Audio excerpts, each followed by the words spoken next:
just got to do it. Harada, the legend himself.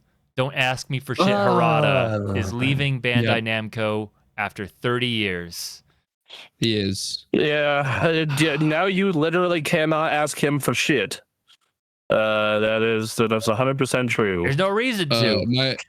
My understanding of this is that during the last Tekken release there was some controversy with the DLC, and he seemed to have been in a position that he maybe didn't like with that, and then he went and he talked to people he respected and saw people aging out of the games industry and went, yeah, man, I'm not going to stick around at Bandai Namco. It's maybe a little he said specifically his time left as a creator was what he was considering when he made this decision.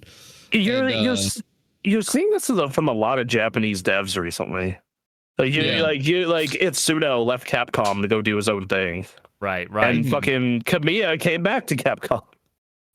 Exactly. So yeah, I think I don't know. It makes me feel like a lot of major Japanese developers are kind of getting into this point in their careers where they want to make something they have more direct creative control over, so they can take more ownership over its successes and failures.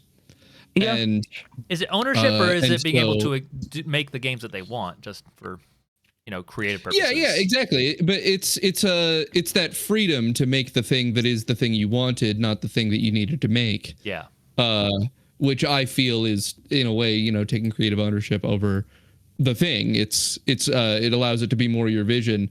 I don't think I can't off the top of my head think of any of these like major Japanese developers that are leaving their studios becoming like super successful right after with their releases. They seem to either I mean obviously like Kojima got huge still, like he's the big dog, but like he kind of was forced into that situation. Is very different than what most people were in, and he's like really the only example of someone I could think who was like still on top of the world after leaving his former situation. But I certainly hope that it remains the case for Harada. I want some weird fighting game project from him would be funny. Yeah, I feel like there is a lot of pressure on Tekken from Namco. Mm-hmm. I feel like this is like they see that as a perfect live service vector. They see the amount of potential money from that thing. And Harada is like, fuck you, no, basically. Yeah, because when you compare, obviously, the current goals of Bandai Namco to a lot of what's in his statement, where he reminisces about carrying arcade cabinets into venues and like asking people to try Tekken and being challenged to casual games at events and going out for drinks with random Tekken players. And that's obviously like so outside the scope of what Bandai Namco wants now. Like Bandai Namco want stages and trophies and big deals. Their games exactly, and it seems to not be what he values about his experiences of working on video games. Yeah, and I understand that. Like, I understand that from a. I just wish that they would be more willing to work with him on that. Of like, all right, look, dude, like. Like you can do that, but we are also going to do this esports thing. Because it's like very apparent that Namco wants to make this game very spectator friendly. That is definitely the push. And the problem with Tekken, it kind of sucks ass as a spectator game if you make it a traditional Tekken. For people who are not initiated, at least. I know I have no fucking idea what's going on when I look at Tekken, and I'll see people commentating, freaking out about something, and I'm like, yeah, they did hit them. I know what's going on, and I'm just like, I don't want to watch you guys fucking Korean backdash for like 40 minutes. I'm good. I don't need this. I think just you're someone who think plays Tekken, you don't mind. but that's the thing. Yeah, that's the thing. And like, I also think getting people into Tekken, making it like as accessible and exciting as something like Guilty Gear, like Guilty Gear's got, grown a ton. Yeah. Is fucking a lot harder for Tekken because Tekken is a very deliberate game. It is a slower game. It is hard to make it fucking the flashiest, craziest shit. I don't think that's the problem. Change that nature. I really don't. As someone who's newer to fighting games and gels with Tekken more than the other fighting games out there. At least from the casual end. The concerns about Tekken seem to be at the middle to high end. That's where it seems to be. Because like that Tekken 8 story mode's great. I love that story mode. I think they should continue doing stuff like that. And there's plenty of casual way to play and enjoy Tekken. But it's that middle high end that people are really having problems with. Yeah, like and I think that comes from Namco being like, we need to make this flashiest shit to watch. And I'll say as a spectator only, I haven't played Tekken 8.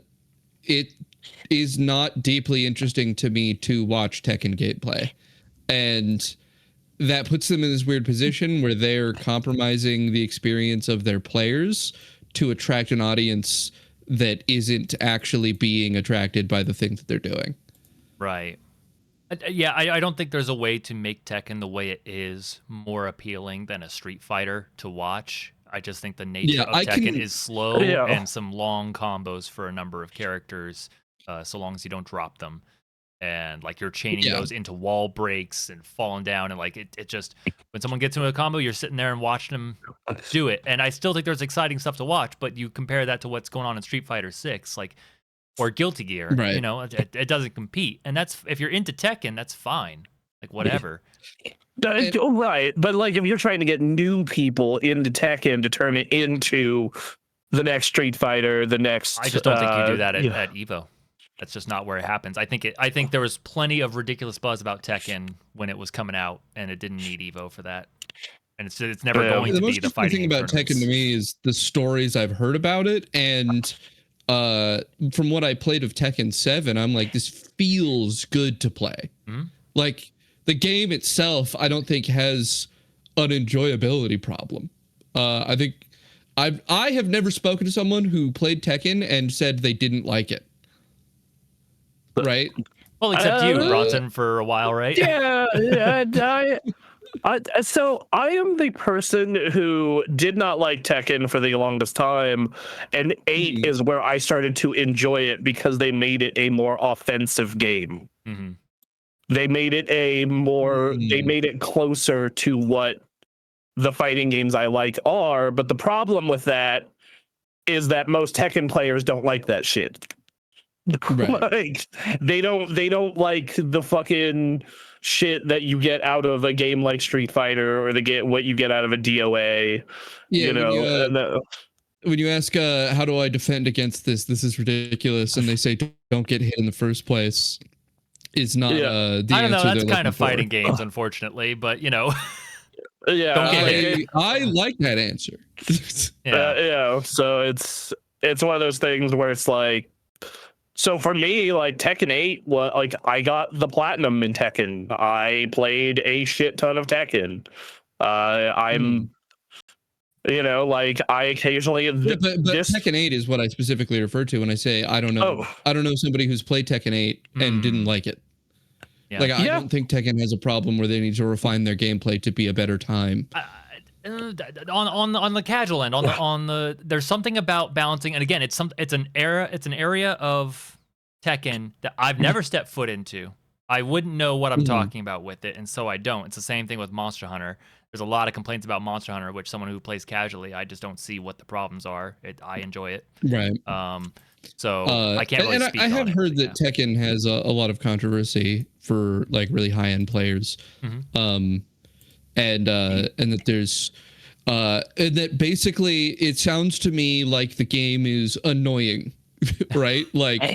Like that's the problem you run into, is that at a high level, when you're really dedicating yourself to it, it has a number of traits that are just fucking annoying. The big thing that I heard from a lot of Tekken players is they do not like how it is turned into a game of there is so like every single interaction turns into a 50-50.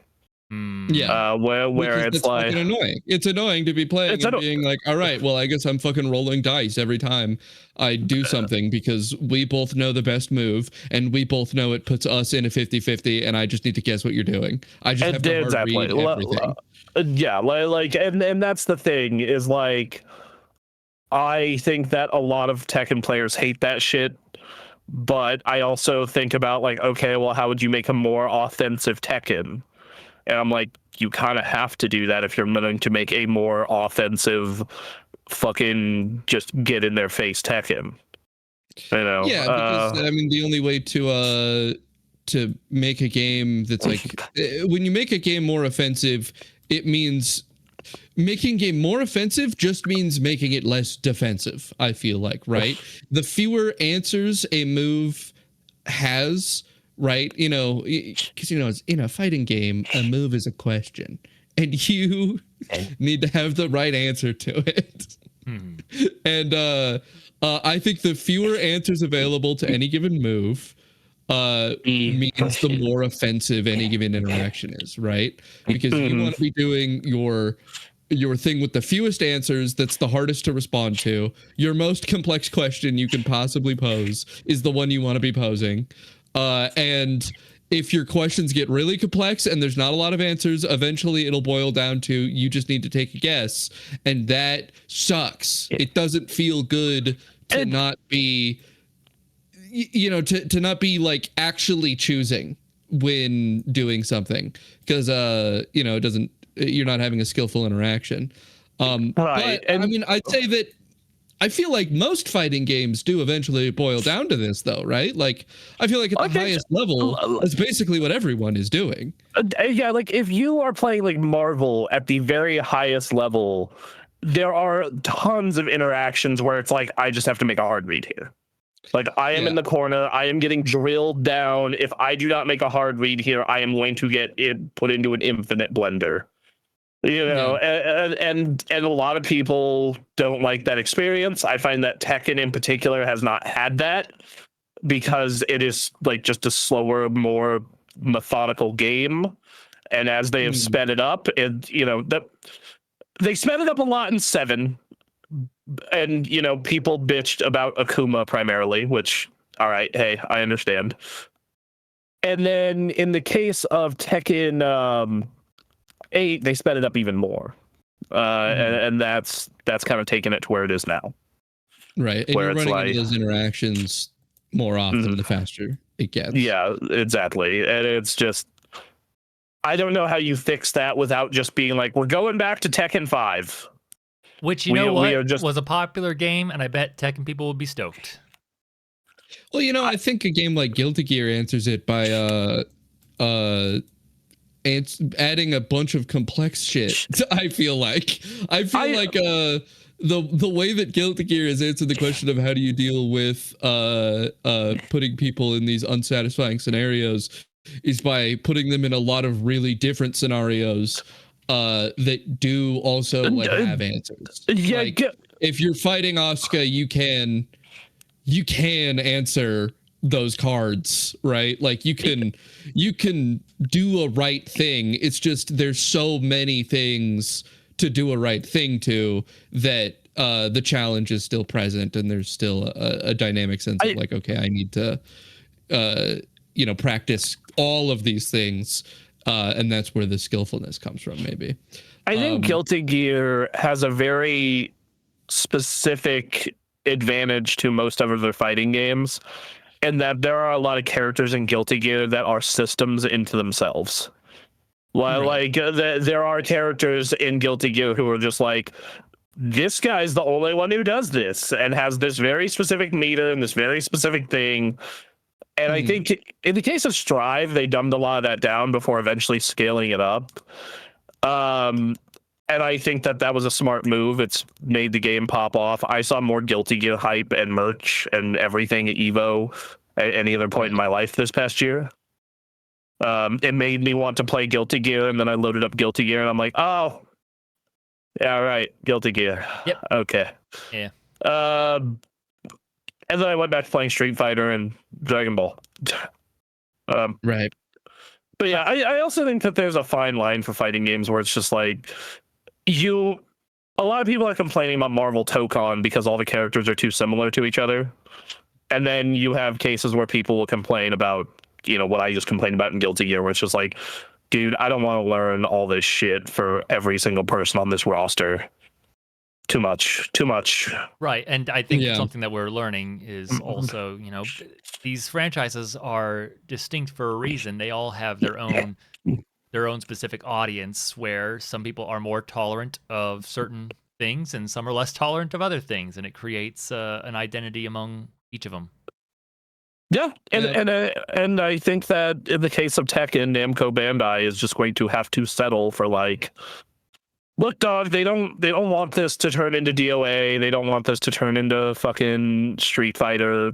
They want a more methodical game. That is just what the community wants. Question to answer, and Bandai Namco is almost certainly knocking on Harada's door, going, "What are we gonna fucking do?"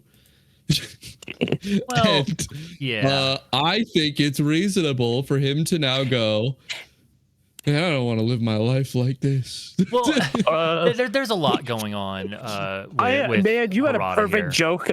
You had a perfect joke for that setup. I thought you were going to say it's reasonable for him to say, "Don't ask me for shit." Aha! There you go. Yeah. There's a lot going on with Harada. One of his friends died. One of his game developing friends died recently, and he has a lot on his mind.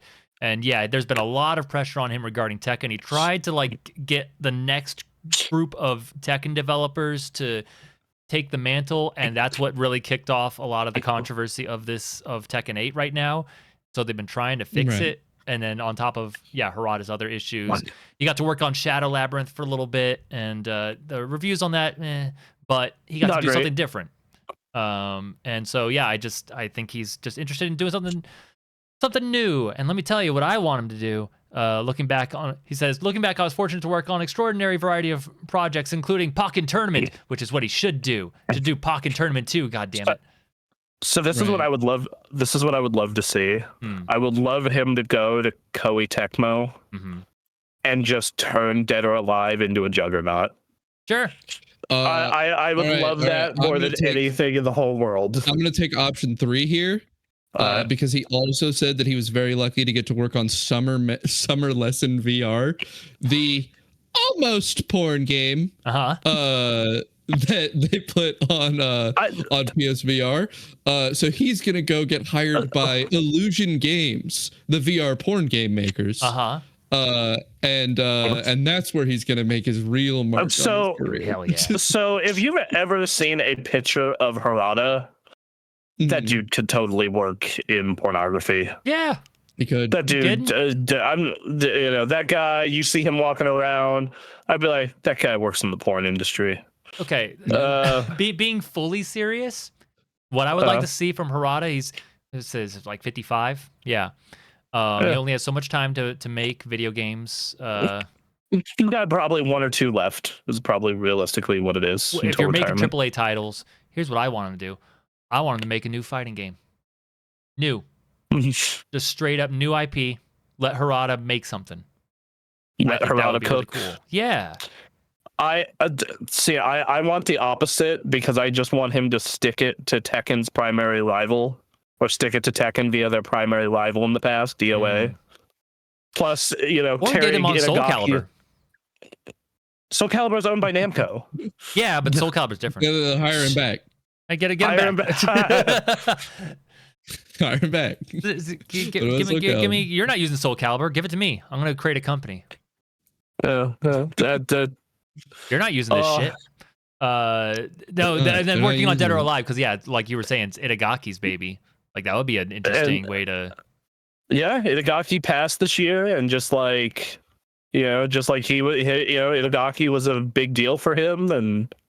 I would. That'd be a kind of a cool moment of it would be. Hey, I'm gonna carry this DOA thing for you. Yeah. Yeah. Yeah. I don't know. All I'll say is there's a lot of stuff going on with Tekken right now. That's clearly what we wanted to talk about for this story, but wish the best for Harada, who's dedicated his life to Tekken and has made it a huge thing. So made it a global phenomenon. Yeah. I posted a meme. I'll send to you now, Aaron. Every time you do this, you post it, and I never have a scene set up for it, so it's like half of it's gonna get cut off. But let's see what we can do here. I'll send it to you I'll send it to you direct. Okay. Let's see what happens.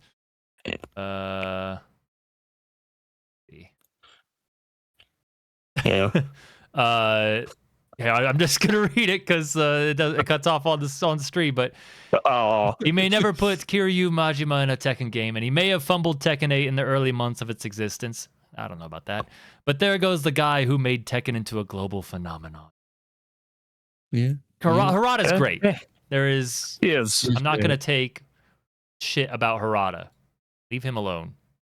God damn it! I'm curious. I'm curious to see who's going to take over Tekken from here. But let's get on the next news story because they're trying to figure out the new one, but that search is ongoing, I suppose. I mean, they're going to have someone in the interim for sure. But yeah, all of a sudden Bethesda takes over. Oh my god! Damn it. No! Oh no! Our next story.